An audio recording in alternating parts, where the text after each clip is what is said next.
আজকে সকাল আনুমানিক 5টা 35 মিনিট নাগাদ কাটালছড়ি বিওপির ইন্সপেক্টর অরুণ কুমার কাছ থেকে আমরা একটা ইনফরমেশন পাই যে ওরা ডি ব্রাঞ্চ একটা ইনফরমেশন আছে যে মাগরুমে তিরকুমার পাড়াতে একটা বাড়িতে কিছু কোয়ান্টামের আইটেমস ক্যাপ করা আছে, স্টোর করা আছে।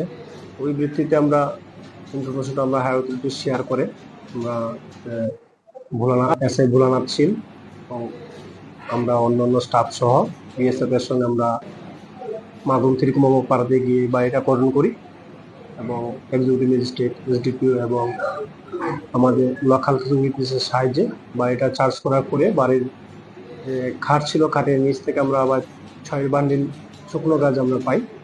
গাঁজাটা ওয়েট করার পরে দেখা গেছে তার ওজন প্রায় 6 কেজি 625 গ্রাম, 6 কেজি 12 কেজি 625 গ্রাম।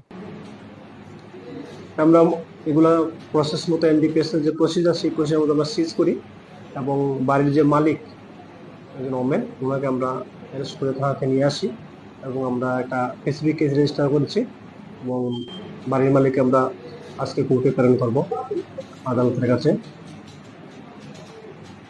ম্যাজিস্ট্রেট পেয়েছিলেন স্যার? নতুন সাম দাস।